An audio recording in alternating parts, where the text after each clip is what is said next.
Olá pessoal, bem-vindos a mais um Garagem do Kaká. E hoje, complementando a história da semana passada, né, a gente continua aqui com Nelson de Almeida Filho e a gente prometeu para vocês a história completa, os bastidores de como foi feito a seletiva brasileira do Camel Trophy e depois a prova aqui na Amazônia. É isso aí, Nelson? Exatamente. Conta aí pra gente como é que foi isso aí. Estou vendo aqui, ele trouxe umas revistas, então estou aproveitando aqui para já dando uma olhada. Só para quem, muita gente pode não conhecer o Camel Trophy, porque é uma coisa que acabou no começo da década de 90, né? Mas o Camel Trophy era uma prova internacional off-road, considerada a prova mais difícil do mundo, vamos dizer assim, né? Era uma prova eram provas especiais que aconteciam nos lugares mais difíceis do mundo. Teve em Bornéu, teve em Madagascar, teve na Amazônia, teve nas Guianas, teve, enfim. Patagônia. Eles escolhiam os piores lugares que existia para você trafegar com carro e faziam uma expedição lá cheia de etapas especiais, de provas especiais, onde as pessoas tinham que vencer. Eram equipes de diversas partes do mundo, aonde o cigarro Camel era comercializado, né? Então havia uma seletiva grande desse pessoal aí, e no final era escolhido uma equipe pequena, que geralmente eram duas pessoas, que representavam o país nessa prova. O Camel Trophy ele era organizado pela Reynolds, por uma empresa francesa e uma empresa americana, e ele fazia com que as pessoas vivessem uma grande aventura, né? Talvez a aventura mais forte da vida deles, sem gastar um tostão. Então, de repente, você é convidado para fazer uma aventura off-road, obviamente bem equipado, né? Com tudo o melhor equipamento que existe no mundo, representando o seu país, sem gastar um tostão. Convenhamos, né? Quem não gostaria, hoje em dia, de receber um convite para participar de uma seletiva, né, para poder ir numa prova como o Camel Trophy, né? O Camel Trophy foi a meca por muitos anos, assim, era o Olimpo do off-road, né? Era onde todo mundo queria estar, né? A gente teve participantes brasileiros aqui, sim, que participaram de outras etapas, não só na edição do Brasil, né, lá em Bornéu, se eu não me engano. Nosso amigo Cláudio Laranjeira foi fotógrafo de algumas dessas aí, pegou malária lá na sei lá eu aonde, dormiu com pigmeus ao redor do carro, e tem muita história boa também. Vou chamar o Laranja aqui logo mais para a gente bater um papo com ele, contar essas histórias. O Laranja tem muita história para contar, porque ele participou muito mais de edições do Camel Trophy do que eu. Né? A minha experiência maior do Camel Trophy foi nas seletivas. É que o Nelson foi um dos organizadores dessa prova aqui, né? Quando teve as seletivas no Brasil e precisava acontecer aqui, que é onde o Nelson entrou, né? Aliás, tem umas histórias muito boas, né? Que o lugar onde foi a seletiva não era para ser, né? Não. Ela foi foram quatro na verdade. Então, o Camel Trophy ele aconteceu entre 1980 e 1992, em diversas partes do mundo. Curiosamente, o primeiro Camel Trophy foi no Brasil. Curiosamente. Não e nem teve brasileiro participando? Não, eram só alemães. Mas não era um Camel Trophy na proporção que a gente conhece o Camel Trophy como evento, né? Eram os primórdios. Eram os amigos alemães que eventualmente conseguiram ali um patrocínio, né? Vieram para o Brasil, que eles queriam conhecer a Amazônia, alugaram uns jipes aqui no Brasil, Jeep Willys, eram 4, se não me engano, 4 Jeep Willys, e fizeram uma aventura e registraram aquilo tudo. Entendi. Registraram e levaram para a Alemanha. Quando eles levaram para a Alemanha, os caras lá ficaram loucos, entendeu? E alguém lá teve uma boa ideia, e existia um cara, um alemão chamado, na verdade ele é austríaco, chamado Andreas Bender. Esse cara, ele trabalhava com turismo aventura já na Alemanha. É uma lenda esse cara, né? Ele já trabalhava com turismo aventura na Alemanha nessa época, e ele estava embutiram o Andreas Bender nessa história, e a ideia cresceu, né? Em 1981, o Camel Trophy já ganhou essa configuração que a gente conheceu aí, né? Passou a ser patrocinado pela Land Rover, pela Camel, com uma boa verba, né? Passou a ser um evento organizado. E não deixa de ser, né, Nelson, desde aquela época, um evento para televisão, um evento de mídia, né? Sim. Naquela época, o pessoal obviamente não tinha Instagram, Facebook, nada disso, né? Mas já era um evento onde a grande repercussão dele seria via televisão. Sim. Né? Tinha as equipes filmando, só que isso nunca foi passado no Brasil. Né? Você podia comprar depois uns DVD, uns VHS do Camel Trophy, mas na verdade isso era passado em países como Inglaterra, França, Alemanha, né? Principalmente os países europeus, eles tinham isso televisionado à noite, no horário nobre. Exato. Né? Então, desde aquela época, esse evento já era um evento de televisão. Obviamente, todo mundo lá dando o seu melhor, mas a equipe de TV por trás. Né? A ideia foi muito bem aproveitada, se você for olhar do ponto de vista do marketing, foi muito bem aproveitada pelo seguinte: a Land Rover tinha deixado de ser uma empresa que fabricava veículos para suas colônias para ser obrigada a vender esse veículo no resto do mundo. Quer dizer, ela iria enfrentar a concorrência. Até então ela não enfrentava a concorrência. Né? Então o Camel Trophy seria um evento que iria divulgar a marca para o resto do mundo. Para a Camel era um grande negócio pelo seguinte, porque naquele momento, naquela época já começava o movimento de proibir propaganda de cigarro na mídia, entendeu? Na Europa principalmente, né? Quer dizer, começava a ser proibido propaganda de cigarro na televisão. E com a ideia do Camel, eles levavam a marca durante 1 hora, muitas vezes gratuitamente, porque era um programa de entretenimento, né? Não era cobrado propaganda. Os caras levavam 1 hora a marca deles na televisão sem falar em cigarro. Não, com certeza já foi uma estratégia muito bem bolada aí, né?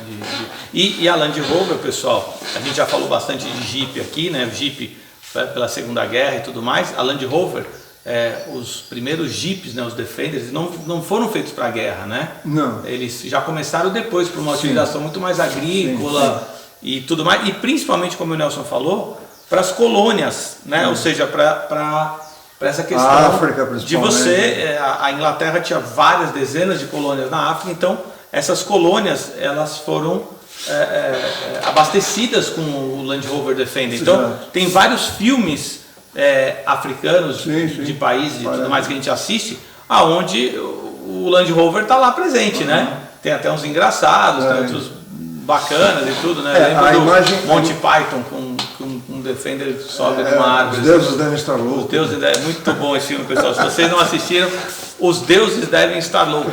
Muito bom, filme do Monty Python. Filme totalmente louco. Totalmente louco, mas tem um Defender ali numa cena icônica, né? Então, quando você pensa em Land Rover, pelo menos a minha geração, né, a geração mais antiga, logo remete a ideia África, né? Safari, sim.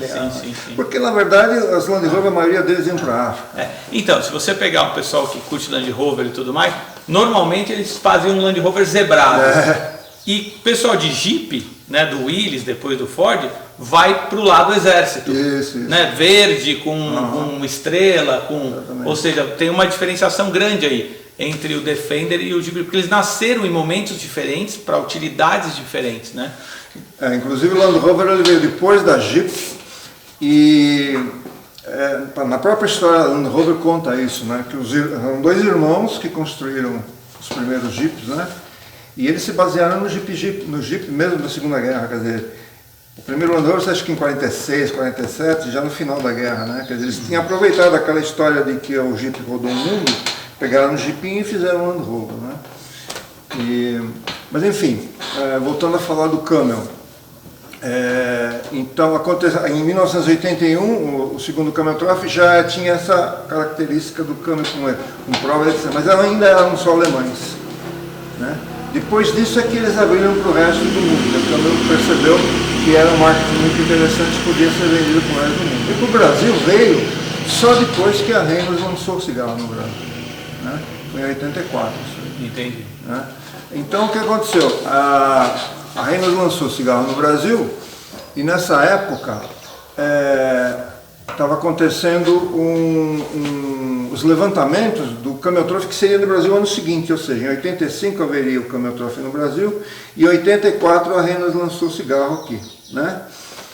E eu estava, nessa época a gente estava com a revista e eu fui chamado como jornalista Quer dizer, foram convidados os jornalistas, mas pouca gente se interessou em ir fazer o lançamento de um cigarro, uma revista automobilística. Só que como eu sabia que existia uma ligação com o Camel Trophy, eu fui lá no Rio de Janeiro e fui como convidado, como jornalista, né? Quando eu cheguei lá, cara, lá no Botafogo, num restaurante, assim, na frente do restaurante o que tinha uma 110 Camel Trophy original. Meu Deus do céu. Eu dava um rim esquerdo por uma dessa. Eu não acreditei quando eu vi aquilo. Carro, eu nunca tinha visto uma 110 na frente, só tinha visto foto, né? No Brasil não existia. Existia as Land Rovers antigos só. Aí eu vi uma 110 novas, Camel Trophy original, né? Porque esse carro, o que aconteceu? Esse carro ele estava sendo usado nos levantamentos na Amazônia, para o Camel Trophy de 85. Né? Eles trouxeram o carro lá para o lançamento, conseguiram trazer um dos carros do levantamento, então era o próprio. Né? Original, assim, um DNA. E eu fiquei tão doido com aquele carro lá, e as pessoas estavam falando a respeito do Camel Trophy, etc. E que em 85 eles iriam ter uma equipe de brasileiros. Eles anunciaram nessa seletiva, né, nessa coletiva, de que em 85 haveria uma equipe de brasileiros no Camel Trophy, na Amazônia. Aí eu acabei conhecendo gente da Reynolds, acabei conhecendo gente do Camel Trophy, acabei conhecendo gente envolvida ali no processo dos levantamentos, etc. E eu falei do Jeep Club, né, que a gente tinha um clube de off-road no Brasil. Falou, então, normalmente nós fazemos a seletiva dos brasileiros, então vocês não querem participar disso, tal, não sei o quê. Começou assim. Então eu vim com meia ideia do Rio de Janeiro, meia ideia, né, do que a gente poderia fazer. Depois disso, que em outros contatos, a gente conseguiu, junto com o pessoal da Reynolds do Rio de Janeiro, que já estava instalada no Rio, trazer então as primeiras seletivas dos candidatos brasileiros. Pra você ter uma ideia, se inscreveram, mesmo sem saber muito do que se tratava, se inscreveram 20 mil pessoas no primeiro. Sem internet, sem Facebook, sem Instagram, sem nada, né? Como é que era feita a inscrição? Você tinha um cupomzinho que você preenchia que vinha no próprio maço de cigarro. Você tinha um folhetinho que vinha dentro das revistas especializadas. Você preenchia isso aí, mandava pelo correio, contava umas mentiras lá e os caras acreditavam e te chamavam, entendeu? Essa é a ideia. Não, de 20 mil pessoas, né, o Camel Trophy nesse ano escolheu 4 brasileiros.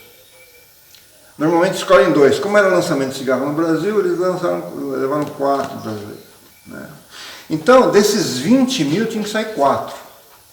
E 2 de reserva. 2 que iriam até o aeroporto, se alguém ficasse com a dor de barriga lá, ia ele e o outro não ia, entendeu? E caiu na nossa mão fazer a seletiva desses caras. E aí o que eles faziam? Eles pegavam as fichas todas, liam lá as fichas todas, isso aí era distribuído nas agências de publicidade da Reynolds, em diversas praças, né? Em Curitiba, Porto Alegre, Minas Gerais, e aí, em Belo Horizonte, São Paulo. Então as agências chamavam os caras da região para fazer uma entrevista, né? Com aquela fichinha que o cara tinha escrito lá, tinha mandado. E tinha algumas exigências que eram um padrão, né? Por exemplo, o cara tinha que saber falar inglês. Aí foi cortando, né? Foi não sei falar diminuindo, o cara tinha uma mínima experiência anterior em qualquer tipo de... E quantos que saíram para fazer a seletiva? Desses 20 mil? No final acho que a primeira foram 16 pessoas. De 20 mil para 16. Para escolher 4. Para escolher 4, mas os 16. 16 ou 18, eu não vou lembrar bem agora. E esses fizeram efetivamente uma seletiva. Então, a gente não sabia o que fazer, porque ninguém aqui no Brasil sabia a dinâmica do Camel Trophy, né? Nem o pessoal da Reynolds aqui sabia. E o primeiro passo, pessoal, que é muito interessante, que eu acho até hoje divertido, que era um evento patrocinado pela Camel e pela Land Rover. Sim. Mas a seletiva foi feita do quê? Jeep Willys. Ford, na verdade. Nós não tínhamos Land Rover, né? Exatamente. Nós não tínhamos Land Rover. Então, ou seja, a patrocinadora do evento para as seletivas. Infelizmente, e é engraçado porque hoje existe uma legião de fanáticos pela história do Camel Trophy, né? Em Portugal existe um museu do Camel Trophy que eles fizeram lá. e gente que tem páginas na internet, enfim, Eu estudiosos do Camel Trophy, etc. E eles ficaram muito interessados na história das nossas seletivas, porque foi, fora primeiro o Camel Trophy, foi a única vez no mundo que foi usado um Jeep para fazer uma seletiva. Com a marca Camel Trophy, entendeu? Aqui, ó, pessoal, tem umas fotos muito boas aqui. Depois o Nelson vai passar pra gente mais outras, eu vou colocar no vídeo aqui para vocês. Mas muito legal, uma seletiva, né? Eu fico vendo aí uma plaquinha amarela, é que a gente não vai saber mais, XY7782. Onde será que está esse Jeep, Nelson? Foram perdidos por aí. Putz, sensacional, pessoal. Eram todos Jeeps a álcool, 1982, com motor OHC, 4 marchas.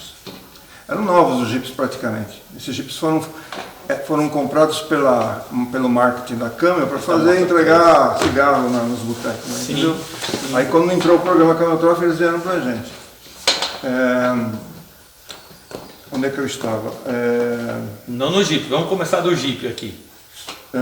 Eles chegaram esses 16, e aí? O que vocês... Você falou que teve a dificuldade de não saber o que fazer. Nós não sabíamos exatamente qual era a dinâmica do Camel Trophy, né? E eu expliquei, falei, ó, o seguinte, então, não, nós vamos mandar um cara para ajudar vocês lá.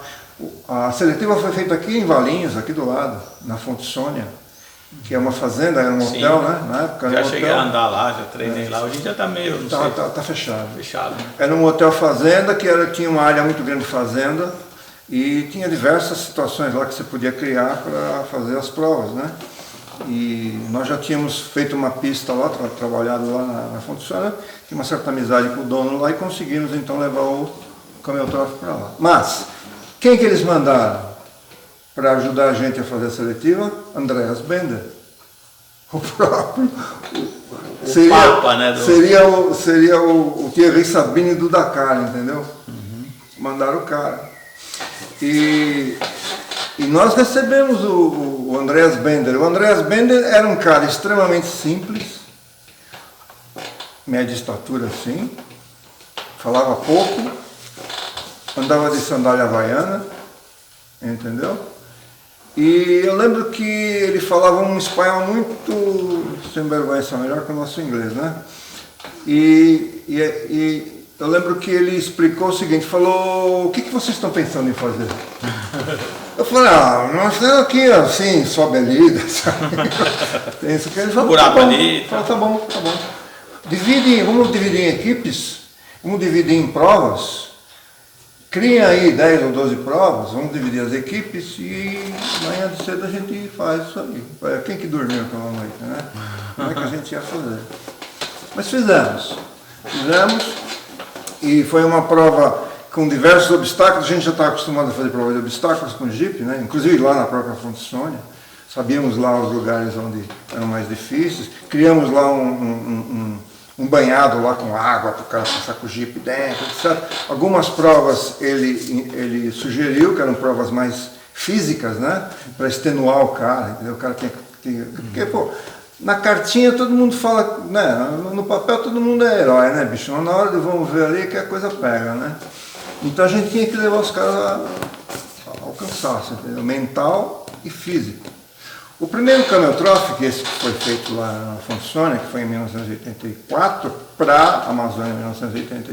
Perdão, não foi para a Amazônia, foi para Bornéu. Estou fazendo confusão, desculpe. 85 não foi a Amazônia, foi Bornéu, ok?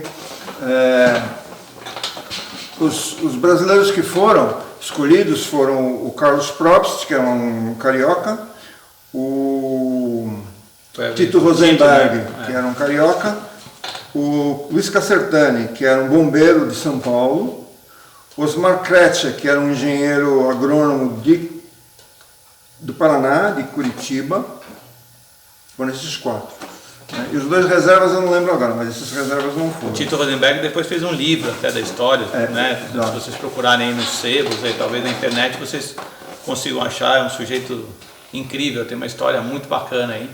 Né? O Tito Rosenberg e Carlos Probst são os 2 brasileiros que, inclusive, eles foram a Bornéu e, na verdade, eles não tinham... Porque, assim, os caras que participam do Camel Trophy são pessoas comuns, que tiveram alguma experiência na vida né, de aventura, ou passaram por algum ano da vida em algum lugar mais inóspito, com mais dificuldade, etc. E que eram escolhidos, eram pessoas comuns. Então, quando botavam os caras realmente para jambar, né, eles sentiam muito mais que a gente, entendeu? Então, o que para a gente eventualmente parecia razoável, para eles era muito difícil, né? E os brasileiros tiveram a desvantagem de não conhecer o Land Rover. Eles não botaram a mão no Land Rover. Eles só botaram a mão no Land Rover quando foram para a Inglaterra, porque antes do cara ir para o Camel Trophy, existe uma fase de treinamento na Inglaterra. Os caras que são escolhidos, eles vão para a Inglaterra, vão lá para a fábrica da Land Rover, tem lá um campo de provas, lá eles têm experiência. Que é bem legal, uma fazenda ali ao redor da Land Rover, né? Então, os brasileiros de todos, provavelmente, eram os que menos tinham experiência com Land Rover. Porque isso não é de Jeep Willys, e é totalmente diferente, né?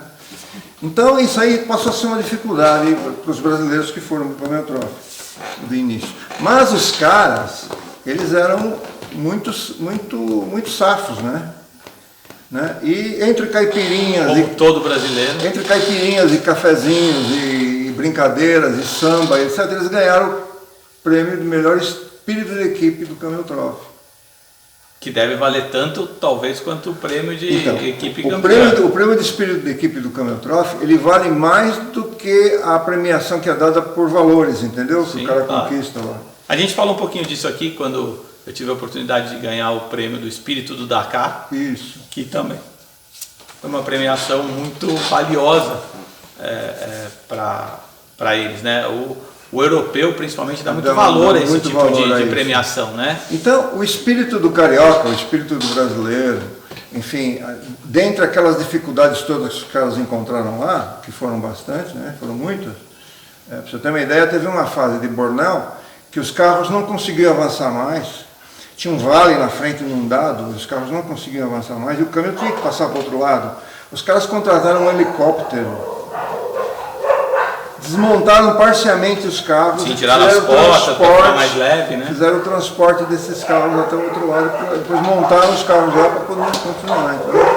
Então, dentre essas dificuldades todas aí, os brasileiros saíram muito bem e ganharam o espírito de equipe, que foi uma festa, né? Foi assim, para nós, inclusive, que era a primeira vez que a gente estava. E dessa vez não teve a ver com o buraco do câmbio? Não. O buraco do câmbio é uma outra história. Nós fizemos 4 seletivas. Foi em 84 para 85, 85 para 86, 86 para 87 e 88 para 89. 1, 2, 3, 4, isso. Fizemos 4 seletivas, né? Dessas 4 seletivas, a primeira, como a gente era inexperiente, era dentro de uma fazenda, etc., não foi a mais difícil. A segunda que nós fizemos foi um verdadeiro Camel Trophy, com 2 etapas. Uma que tirava uma parcela do grupo e outra que tirava o final desse grupo aí. Nós fizemos um Camel Trophy que saía de Porto Alegre e chegava no Rio de Janeiro, só pelo caminho do Zorro, só por estrada de terra, entendeu? Só fazia as ligações por asfalto, mas sempre buscando estradas de terra, que naquela época eram muitas, sim, muito mais do que hoje. Sim, hoje em dia deve ser até difícil acontecer isso, né? E desses aí foram escolhidos alguns, e esses que foram escolhidos, que acho que eram 8, participaram de uma segunda etapa, que foi de Curitiba a São Paulo, né? Mas aí era mais pesado, era mais curto e mais grosso o negócio, mais curto. Tem a ver com a trilha do telégrafo, alguma coisa assim, não? Então, é uma história longa, posso contar? A gente está com o tempo apertadinho aqui, mas abrevia, vamos lá. A nossa primeira ideia era passar na Estrada do Telégrafo. A Estrada do Telégrafo, ela é uma trilha indígena que existe entre São Paulo e o Paraná, que passou depois do padre José de Anchieta, passou a ser Correio Imperial e foi a primeira linha de telégrafo feita no Brasil. Por isso chama a trilha do telégrafo. Diz a lenda, né, que o Marechal Rondon que foi lá e colocou os postes, mas na verdade acho que não foi ele mesmo, mas era a turma dele, né? A história que eu sei é que o telégrafo foi implantado para que o Dom Pedro, né, tivesse as notícias que vinham do resto do planeta, lá no sul, né? Entendeu? Sim. Antes ele recebia essas notícias a cavalo, o pessoal fazia essa trilha, que era o Correio Imperial. Eles iam a cavalo, iam trocando de cavalo, para chegar no Rio de Janeiro e trazer a notícia para o cara. Depois instalaram o telégrafo, né, e ficou lá. Essa trilha, ela praticamente nunca tinha sido usada por carro, né? E a história do pessoal de moto que tinha passado por lá, e ali é uma região extremamente úmida. Uma região extremamente difícil. É complicado. Né? Para ter uma ideia, nós fizemos levantamento, nós nem levamos o carro, fomos a pé. Hoje em dia ela é uma trilha que tem apenas 15 quilômetros, não lembro. Menos de 20 quilômetros. Eu nunca mais fui. Mas você demora, se fizer tudo rápido, 2 dias. Com jipes modernos, com toda a tecnologia, e são 2 dias para fazer 20 quilômetros, ou seja, 10 quilômetros por dia de velocidade média, né? Então, os caras eles iam para um lugar ruim, difícil, né? Então nós escolhemos aquela região lá do Ribeira, do Baixo Ribeira, para fazer essas seletivas naquele lugar lá. Eles vinham saindo de Curitiba, desceriam a Graciosa, Morretes, Guaraqueçaba, entravam na trilha, saíam aqui no Ariri, já em São Paulo, né? Sim. E dali subiriam ali, faziam qualquer coisinha ali na serra e tal, e chegariam em São Paulo depois de uma prova extremamente extenuante, extremamente cansativa, né? Só que é o seguinte, naquele momento em que a gente queria fazer isso, pouco tempo antes, aquilo tinha sido transformado em área de proteção ambiental. E não avisaram ninguém, entendeu? Ninguém sabia que aquilo era área de proteção ambiental. Então o que nós fizemos? Nós fizemos o levantamento e eu lembro que a seletiva ela ia sair de Curitiba na sexta-feira às 8 horas da noite. Aí ela ia passar a noite, né? Quando a gente chegasse lá embaixo, provavelmente a gente iria entrar lá em Guaraqueçaba, já ainda era noite, e amanhecer na trilha lá embaixo, né? E na quarta-feira tinha o Jornal do Carro, lembra? Jornal do Carro. E no Jornal do Carro, a Reynolds divulgou o roteiro do Camel Trophy. O Camel Trophy vai passar em tal lugar, vai descer, enfim, aquilo que eu te falei. Vai descer lá, não sei o que lá, papapá. No Jornal do Carro, nessa quarta-feira, sai a manchete no jornal assim: Camel Trophy vai destruir a Mata Atlântica. Camel Trophy vai detonar, vai ser embargado. A Federação Brasileira de Automobilismo vai embargar o Camel Trophy. Isso na quarta-feira, ele ia sair na sexta. E ninguém sabia. Aí eu recebo um telefonema, cara, o presidente da Reynolds, no Rio de Janeiro. O cara tava assim, desesperado. Falou: o que você fez aí, cara? O que você quer fazer? Você quer passar num lugar que é impossível, que é proibido? Eu falei: se é proibido, estou sabendo agora, porque nós andamos, não tem uma placa, não tem um guarda, não tem nada. Ninguém nos avisou que aquilo ali é proibido. Não, porque o pessoal do Estadão, um deles era presidente do recém-formado SOS Mata Atlântica, né? Que é um dos Mesquitas, né? Um dos Mesquitas. Acho que era Rodrigo Mesquita. Ele era presidente do SOS Mata Atlântica. E ele era editor do jornal. Quer dizer, quando ele soube que a gente ia passar dentro de uma área de proteção ambiental, não teve dúvida, né? Não, e até certeza, né? Se você soubesse antes, você nem passava lá. Às vezes a gente é pego de surpresa até hoje, né? Você vai fazer um levantamento de um rally e tudo, e de repente você fez um levantamento, você chega lá e no dia da prova o cara fala: não, aqui não pode. Por que não pode? Ah, não pode porque assim, ou seja, as informações ainda no Brasil, a gente está engatinhando um pouco, né? É meio um pouco complexo esse assunto aí. Na verdade é assim, né? As pessoas querem proteger o meio ambiente, mas elas não fazem a proteção, elas criam uma cúpula que você não enxerga. Porque aqui é meio complicado, Você assim, não enxerga, se você então, chegar no lugar... Na Europa, por exemplo, existe rally hoje de velocidade, passando em cidades históricas, não de 100, 200 anos que nem a gente tem aqui, mas sim de 1.500 anos. E o carro passa a 1 metro do muro da casa. Mas lá você já tem uma evolução até de consciência e tudo mais e tal. É um pouco difícil, por isso que eu falei que é meio complexo. Mas vamos voltar aqui. E aí, o que você fez? Eu acordei com essa notícia, né, na quarta-feira.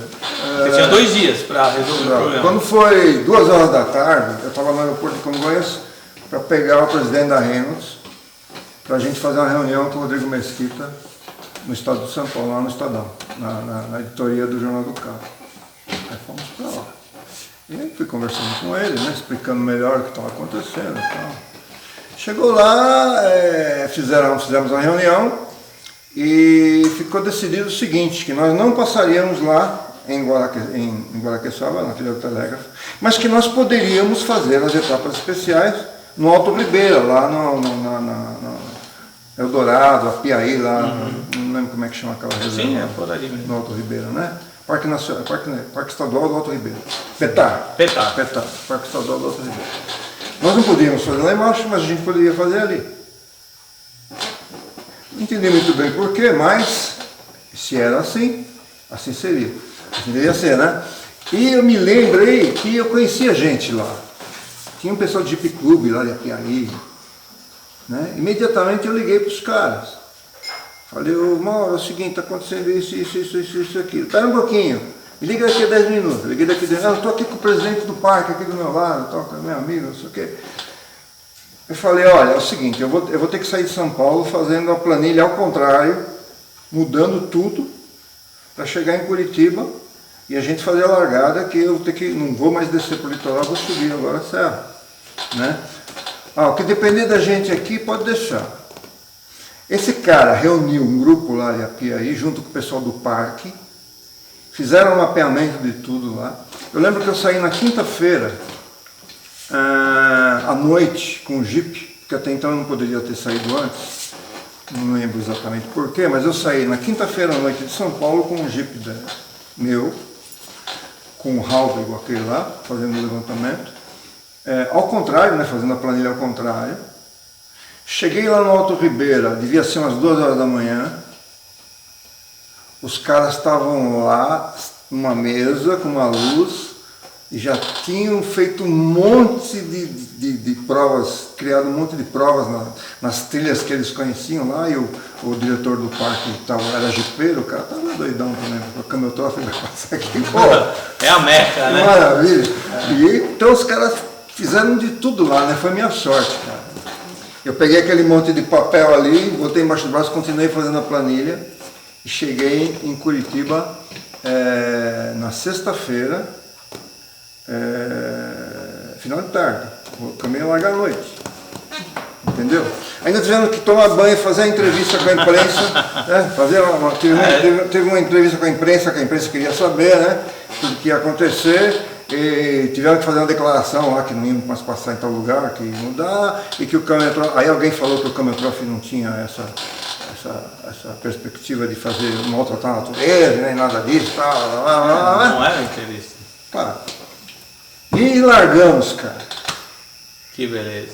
Largamos, sei lá, umas 9h30, 10 horas da noite, viajamos à noite, e chegamos no Petar de madrugada, e começamos as provas especiais de madrugada lá. E aí tem um monte de... e o buraco do câmbio, né? Que a gente chegou lá ainda. É uma expedição, né? É uma expedição. O buraco do câmbio é o seguinte, existia uma trilha aí na região de Biúna, mais ou menos, que chamava Trilha do Verde. Só o pessoal de motos que andava lá, ninguém conhecia. Nós conhecemos... Aí você foi para essa mesma seletiva? Não, foi para uma outra. Não, foi para essa. Para essa mesma também. Só andava o pessoal de moto lá. E nós fazemos o levantamento de raid, aí eu lembro que a gente fez um raid para Ilha Comprida, nós acabamos conhecendo esse lugar. Era um lugar impossível, entendeu? De andar de carro. Só dava para andar de moto mesmo. Porque eram diversas subidas e descidas no meio da mata úmida, e tinha uma subida lá especialmente que era muito íngreme, com diversos obstáculos, assim, a raiz de árvore, e era muito lisa, lá embaixo eram brejos, cheios de lama, etc. Ali era impossível. Quando eu fiz o levantamento, eu fiz no sentido São Paulo-Paraná. Então eu desci o buraco, e o lado de lá era mais fácil de sair. Quando nós viemos com o câmbio... Chegou lá, aquele paredão. Nós viemos ao contrário. É um dos locais mais icônicos hoje do off-road, é o buraco do câmbio, né? Até hoje é uma trilha frequentada por jipeiros e só vai quem é casca grossa mesmo, né? Não vai de carrinho original lá não, que você não vai passar. O buraco do câmbio sem guincho não passa. E por que chama o buraco do câmbio? Porque nós, quando chegamos com o câmbio lá, eu tinha um compromisso com a imprensa em São Paulo, no estado do Pacaembu. Tinha um compromisso porque a gente fazia expedição e parava nas capitais, onde tinha encontro com a imprensa, né, encontro com os patrocinadores, enfim, o auê todo lá, né, que o câmbio precisava, né? E a gente ia em São Paulo às 3 horas da tarde. Eu lembro que tinha quebrado a correia dentada de um Jeep durante a madrugada, não sei aonde lá, e nós tivemos que trocar e atrasou. Quando nós chegamos no buraco do câmbio, nesse dia, devia ser meio-dia, mais ou menos, entendeu? Na entrada do buraco. E entramos, né? E ali tinha muito trabalho para ser feito dentro daquele lugar, daquela terra, uma trilha de 10 quilômetros. Sendo que desses 10 quilômetros, 5 talvez sejam radicais demais, e o resto é entrada e saída, né? Aí nós chegamos nesse buraco aí, entramos. Quando nós estávamos mais ou menos no meio, onde era pior, caiu um toró, meu amigo. Vixe, Maria. Mas caiu um toró daqueles de lavar asfalto, sabe? Toró bravo, com ventania, não sei o quê. E o câmbio, a seletiva parou ali. Nossos carros tinham guinchos, mas eram os guinchos primários da época, eram guinchos em Vemo. O motor do guincho era um motor de arranque, para você ter uma ideia de carro. A gente estava aprendendo a fazer guincho elétrico aqui no Brasil, né? E os guinchos pifavam, né? E foi um atrás do outro, etc. Eu sei que eu tinha 3 horas da tarde, eu tinha conversa com a imprensa aqui no Pacaembu, em São Paulo, né? Eu sei que chegou uma hora, cara, que eu falei, olha, não dá pra gente sair daqui, né? Vamos fazer o seguinte, vamos colocar pelo menos um carro lá em cima, e esse carro ele vai para São Paulo e vai avisar. Porque não tinha outro jeito de avisar, né? Tinha alguém vir para São Paulo, mensageiro, certo? Tinha um mensageiro que ia para São Paulo. Aí os caras falaram, então vai você, porque você é o cara que conhece todo mundo, você é o cara da imprensa, você é o cara que está organizando, você que tem que ir. Aí, a duras penas, conseguimos colocar nosso jipinho lá em cima, o meu, né? Lá em cima. E eu falei para um dos amigos que estava organizando comigo, falei, fulano, é o seguinte, nós vamos combinar o seguinte, quando você conseguir sair do buraco, se você sair por aqui, você vai sair, acompanhar a planilha, você vai sair na estrada, você pega a estrada, quando chegar lá em São Paulo, você vai direto para o Pacaembu. Se você tiver que voltar, você vai sair ali, você vai fazer a planilha contrária até determinado ponto, que eu marquei lá, você vai sair na estrada, e aí você volta, né? E a gente se encontra no Pacaembu. Se eu sair do Pacaembu para vir buscar vocês, eu vou fazer exatamente esse caminho. Então, em algum momento, a gente vai cruzar. Tá certo? Bom, aí botaram meu carro lá em cima e os caras lá se batendo para poder fazer os carros saindo daquele buraco, né? Bem um buraco mesmo assim. Bem um buraco. Sei onde é. Com lama por aqui, né? E vim embora. Eu estava tão cansado, acho que antes de sair da trilha eu dormi no volante do Jeep, o Jeep estava devagarinho, chacoalhando, reduzido, né? Cara, eu dormi, tão cansado que eu estava. Eu dormi e bati numa árvore, o carro ficou parado ali, encostado na árvore. Aí eu acordei sobressaltado, eu não sei até hoje que horas, quanto tempo que eu fiquei ali, entendeu? Acordei sobressaltado, falei, nossa, tem que ir embora. Peguei e vim embora para São Paulo, desci o cacete. Cheguei em São Paulo, era noite já, não tinha mais ninguém, a festa já tinha acabado, tinha lá o pessoal da assessoria de imprensa, imagina o desespero dos caras. Nossa, cadê os caras? Então, ainda bem que era câmbio trofe, né? Todo mundo sabia que o negócio não era um passeio. Bom, tá aí um bom atestado de que era casca grossa o negócio, né? Aí o pessoal da Renner tinha lá um ou dois da agência, um dois lá, estava minha esposa, a esposa de uns participantes lá que estavam também querendo saber o que tinha acontecido, né? Eu cheguei lá umas 7 horas da noite mais ou menos, assim, eu parecia um poceiro, sabe? O cara que abre poço, né? De lama até dentro do olho, o carro todo sujo, imundo, mal dava para ler o que estava escrito no carro, né? Assim, morto, né? Aí os caras acho que acreditaram em mim. Quando me viram, acho que eles acreditaram em mim. Enfim, eu fiz uma entrevista rápida lá com o assessor de imprensa, ele espalhou a notícia de que o caminhão não tinha chegado por motivos lá, quando eu contei a história rápida lá, e ó, desmaiei, cara. Dormi no ombro da minha esposa, dormi, desmaiei, desliguei, caiu do disjuntor, entendeu? Não teve jeito. Aí, quando mais ou menos umas 10 horas da noite, os caras me acordaram. Os caras não chegaram ainda. Como? Onde estou? Quem não chegou? Da onde? Ainda consegui comer alguma coisa lá, tomar um banho rápido num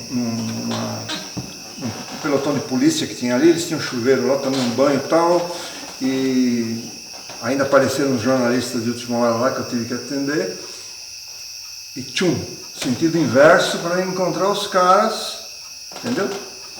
Lá no buraco do câmera, né? Fui um cara da agência, foi um pessoal do Jeep Club que me ajudou, com outros Jeeps, enfim, tinha umas 8 pessoas, talvez 10 pessoas, nesse comboiozinho pequeno que nós fomos para lá, né? Aí cheguei e fui para a saída do buraco, por onde eles deveriam ter saído, né? Fui na saída do buraco,